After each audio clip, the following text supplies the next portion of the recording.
नमस्ते सर्वांना. आज UPSCची prelim 2026ची exam झाली आहे. माझ्याकडे ए सेक्शनचा पेपर आहे. हा पेपर बघितल्यावर समजून येतं की हा पेपर थोडा डिफिकल्ट लेवलचा होता आणि कट ऑफसुद्धा कमीच जाणार आहे. मागच्या 90 to 95च्या दरम्यान जाईल किंवा 80 to 85 to 90च्या दरम्यान जाईल. म्हणजे मोस्ट ऑफ द 100च्या आतच कट ऑफ जाणार आहे.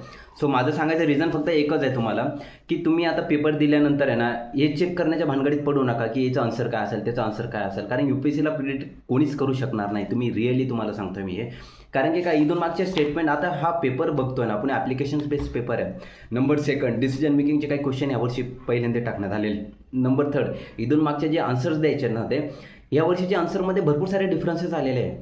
म्हणजे सांगायचं रिझन काय माहिती आहे का, ज्या मुलांनी आता पेपर दिलेला आहे, ज्या मुलांनी 70 to 80 या दरम्यान अटेम्प्ट केलेला आहे, कारण टाईम कन्झ्युमिंग पेपर होता, आणि तुम्ही अटेम्प्ट केला असेल ना चांगल्या पद्धतीनं 70 to 80च्या दरम्यान, तर तुम्ही 100% शुअरली नाही का तुम्ही मेन्सच्या प्रिपरेशनला लागलं पाहिजे.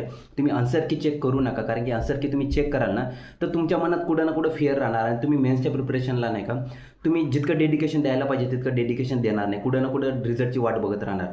फक्त एकच सांगणं आहे, तुम्ही रिझल्ट येईल तेव्हा येईल. तुम्ही हा टाईम घालू नका, वेस्ट करू नका.